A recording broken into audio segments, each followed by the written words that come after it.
All right, today we're going to embark on a pretty epic journey. We're talking 2,000 years of faith, innovation, and just breathtaking beauty. We're going to see how spiritual ideas became, visible things, from these little hidden symbols in ancient catacombs all the way to the most massive, jaw-dropping cathedrals on the planet. Let's dive in. And this right here really poses the central question, doesn't it? How did the simple, almost secret art of an early persecuted faith explode into one of the most magnificent and complex artistic traditions in all of human history? That journey, from a humble symbol to Michelangelo's masterpiece, well, that's the story we're going to unpack. So, to find the answer, we have to go all the way back to the beginning. For the first few centuries, Christian art didn't just pop up out of nowhere. It actually drew its visual language from the world that was already there, the world of ancient Greece and Rome. And this was a really deliberate choice.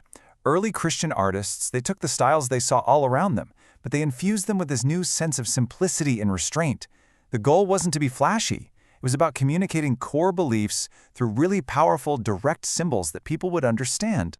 And then, everything changes. As Christianity becomes the state religion of the Roman Empire, the art just completely transforms. This is the birth of the Byzantine style, and suddenly, that restraint, it gives way to total opulence.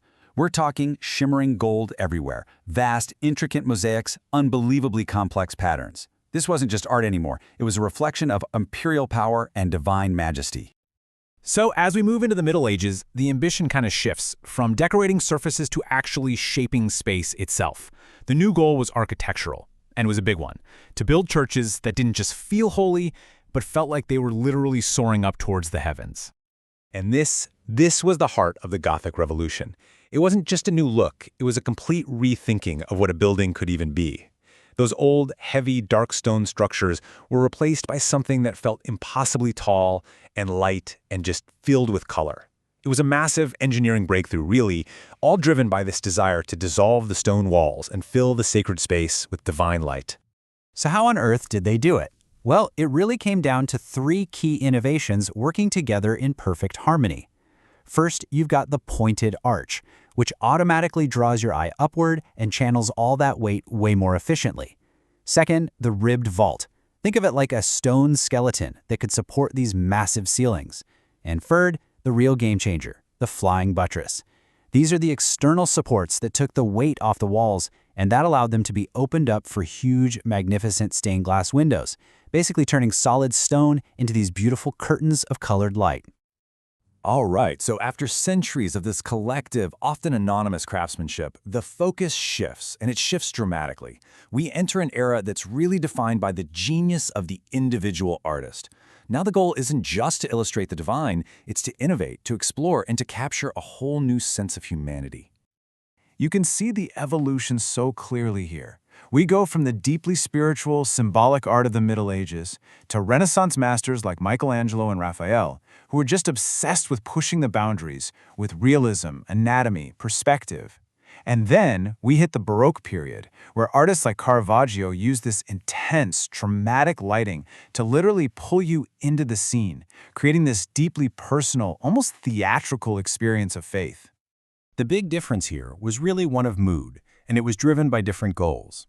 The Renaissance was chasing a kind of divine perfection through harmony, balance, and clarity. It reflected this ideal, ordered universe. The Baroque, on the other hand, fueled by the Counter-Reformation, just dove right into the messiness of human feeling.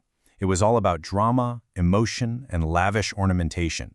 It wanted you to feel the story, not just look at it from a distance. Okay, so now let's bring this whole story into the modern era. As the world changed, of course, so did art. Artists kept grappling with spiritual themes, but they needed a whole new language to do it, one that could speak to a new, more abstract age. And that leads to this really profound question for artists in the 20th century. I mean, with the rise of photography and all the old traditions starting to break down, how could you possibly express something as deep as spirituality without using the familiar figures and biblical scenes? How do you paint the feeling of transcendence itself? The answer, for many of them, was abstract expressionism. This was a pretty radical idea, that art could be deeply spiritual and introspective without representing physical reality at all. The subject of the painting became the emotion, the spiritual state. the inner experience itself. And this new approach took a few different forms. You had artists like Mark Rothko, who used these huge, immersive fields of color to create an almost chapel-like contemplative experience. Then you had others, like Ellsworth Kelly, who used minimalist aesthetics, really simple shapes and pure color, to get at a sense of profound order and spirit. They found a new way to paint faith, without a face. So after this whole 2,000-year tour, why does any of this matter? Well, because this tradition has just profoundly shaped Western culture. It gives us this incredible window into the values and beliefs of the past. And its influence, it's still with us today. Not just in churches, but in our art, our architecture, and our whole shared language of symbols. When you really boil it all down, this entire story is a testament to the enduring power of faith, not just as a belief system, but as this incredible engine for 2 millennia of human creativity, technological innovation, and just absolutely breathtaking beauty. Which, leaves us with one final thought. For thousands of years, artists have been finding ways to give a physical form to the spiritual, to the transcendent, to the things we can't really see. The forms have changed like crazy, but that impulse, it's still there. The only question is, what will it look like next?